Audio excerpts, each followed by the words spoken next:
கிறிஸ்துவுக்கென கண்பானவர்களே, ஆண்டுடைய திருப்பெயரிலே உங்களை வாழ்த்துகிறேன். புதிய நாள் மேன்மைகளை தேவன் கொடுத்து நம்மை தாங்குவாராக. ஒரு வசனத்தை உங்களுக்கு முன்பாக வைக்கிறேன். அது சங்கீதங்களின் புஸ்தகம் 15ஆம் சங்கீதம் 1வது வசனம். கர்த்தாவே, யார் உம்முடைய கூடாரத்தில் தங்குவான்? யார் உம்முடைய பரிசுத்த பர்வதத்தில் வாசம் பண்ணுவான்? தர்மையான வேத பகுதி இறை அரசை சொந்தமாக்க முற்படுகிற மக்களுக்கு ஒரு தகுதி அல்லது ஒரு குவாலிஃபிகேஷன் உண்டு என்பதை இங்கே மையப்படுத்துகிறது. சரியான உரிமம் இல்லாதபடிக்கு ஒரு காரியத்தையும் நாம் சாதிக்க முடியாது. சாலையிலே ஒரு வாகனத்தை ஓட்ட வேண்டும் என்று சொன்னால் அந்த ஓட்டுநர் உரிமம், இந்த டிரைவிங் லைசன்ஸ் நமக்கு அவசியம். வெளிநாடு செல்ல வேண்டும் என்று சொன்னால் நமக்கு பாஸ்போர்ட்டும் வேண்டும், விசாவும் வேண்டும். இதெல்லாம் இருந்து நாம் பணத்தை கொடுத்து டிக்கெட் எடுத்தால் நாம் அங்கே செல்லலாம்.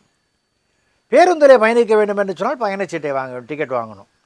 இது எல்லாம் அந்தந்த காரியங்களுக்கு உண்டான தகுதியாக அது காணப்படுகிறது.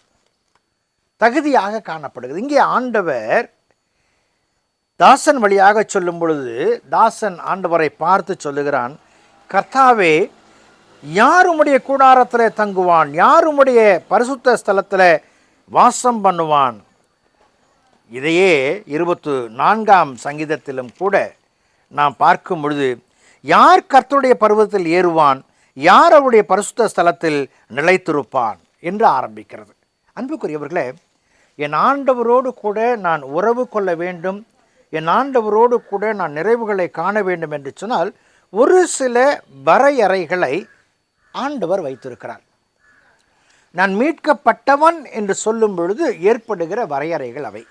இங்கே 2வது வசனத்தில் பார்க்கிறோம், உத்தமனாய் நடந்து நீதியை நடப்பித்து மனதான சத்தியத்தை பேசுகிறவன் தானே.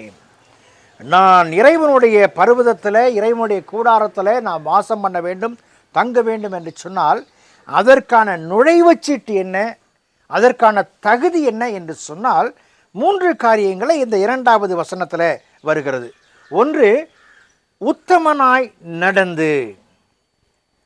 உத்தமனாய் நடக்கிறவன் தன்னை புகழ மாட்டான், மற்றவர்களால் புகழப்படுவான். உத்தமன் என்று சொல்லுகிறவன் தன்னை குறித்து நான் நீதிமான் என்று சொல்லிக் கொண்டிருக்கிறவன் உத்தமன் அல்ல. 2 கொரிந்தியர் 10ஆம் அதிகாரம் 18வது வசனத்தில் நாம் இதை பார்க்கிறோம். அப்போ உத்தமமாய் நடக்கிற பொழுது எல்லா மக்களாலும் அங்கீகரிக்கப்படுவார்கள். ஆகவே இறைவனும் அங்கீகரித்து அரவணைக்கிறவராய் காணப்படுகிறார். 2வதாக நீதியை நடப்பித்து, அவனுடைய செயல்பாடுகளில் நீதி நடைபெற வேண்டும். பாரபட்சங்கள் அற்ற நிலை, அநீதியற்ற நிலை, என் ஆண்டவருக்கு உகந்த நீதியை வெளிக்காட்டுகிற ஒரு நிலை, சுய நீதியை நம்புகிற நிலை அல்ல. நான் வேதத்தில் வாசிக்கும் பொழுது தங்களை நீதிமான்கள் என்று நம்பி என்று ஒரு வார்த்தை வருகிறது. அநேக நேரங்களில் நாம் திருச்சபைகளில் சில காணிக்கைகளை செலுத்திவிட்டால், சந்தாவை செலுத்திவிட்டால், வாரம் போய்விட்டால் நாம் நீதிமான் என்று நினைத்து கொள்வது உண்டு. நாம் நம்புகிறோம். ஆனால் இறைவனுக்கு முன்பதாக நாம் நம்மை முன்னிலைப்படுத்தி ஆராய்ந்து பார்க்கும் பொழுதுதான் நம்முடைய நீதி அங்கே வெளியரங்கமாகும். அன்புக்குரியவர்களே, இங்கே வேதம் சொல்லுகிறது நீதியை நடப்பித்து, அப்புறம் சத்தியத்தை, மனதார சத்தியத்தை பேசுகிறவன் தானே.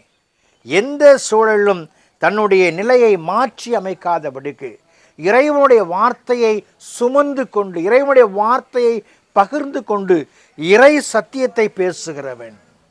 ஆண்டவர் சொல்லுகிறார், நானே வழியும் சத்தியமும் ஜீவனுமாய் இருக்கிறேன். வேதம் சொல்லுகிறது, நீங்கள் சத்தியத்தை அறிவீர்கள், சத்தியம் உங்களை விடுதலையாக்கும். அப்போது நான் எந்த சத்தியத்தை அறிந்திருக்கிறேனோ, எந்த சத்தியமாகிய இறைவனை உட்கொண்டிருக்கிறேனோ அவரை குறித்து பேசுகிறவனாய் காணப்பட வேண்டும், இறைவனை வெளிக்காட்டுகிறவனாய் காணப்பட வேண்டும். அப்படி காண்பிக்கும் பொழுது நாம் என்ன நடைபெறுகிறது? இறைவனுடைய கூடாரத்தில் தங்கவும், இறைவனுடைய பரிசுத்த பர்வதத்தில் வாசம் பண்ணவும் இறைவன் தகுதியுடையவனாய் ஆண்டவர் மாற்றுகிறார். அன்புக்குரியவர்களே, இந்த தகுதியை பெற்றுக்கொள்ளத்தக்கதாக வேத வசனத்தின் அடிப்படையில் உத்தமனாய் நீதியை நடப்பிக்கிறவனாய் மனதார சத்தியத்தை பேசுகிறவனாய் நம்முடைய வாழ்க்கையை அர்ப்பணிப்போம். கடவுள் நம்மை எடுத்து பயன்படுத்துவார். ஜெபம் செய்வோம். பரிசுத்தமும் கிருபையும் நிறைந்த எங்கள் அன்பின் ஆண்டவரே, இந்த நாளுக்காக இந்த வேளைக்காக நன்றியோடு உம்மை துதிக்கிறோம், ஸ்தோத்திரிக்கிறோம். உம்முடைய அன்பின் ஆளுகை எங்கள் மத்தியில் இருக்கும் பொழுது எங்களுடைய தகுதி உம்மிடத்திலிருந்து வருகிறது. அந்த தகுதியை பெற கர்த்தாவே நாங்கள் உத்தமனாய், சத்தியத்திலே நடக்கிற மக்களாய், நீதியை நடப்பிக்கிறவர்களாய் நாங்கள் வாழ்ந்து கனிதர உதவி செய்வீராக. இந்த நேரத்திலும் கூட கர்த்தாவே, அருமையான சகோதரன் பிரவீனுக்காய் செபிக்கிறோம், உடைய கரங்களை ஒப்புக் கொடுக்கிறோம். மகன் இந்த ஊழியத்தில் தன்னை இணைத்து செய்கிற ஒவ்வொரு செயல்பாடுகளிலும் உம்முடைய அருளும் ஆசியும் கிருபையும் இருந்து ஆசீர்வதிக்கட்டும். ஒவ்வொரு காலகட்டங்களிலும் கர்த்தாவே, என் தேவனுடைய நாமம் மகிமைப்பட வேண்டும் என்று செய்யும் பொழுது அவரையும் அவருடைய குடும்பத்தையும் ஈவாய் தந்த மகனையும் ஆசீர்வதியும் சாமி. கிறிஸ்து இயேசுவில் ஜெபிக்கிறோம், ஜெபங்கள் பிதாவே, ஆமேன்.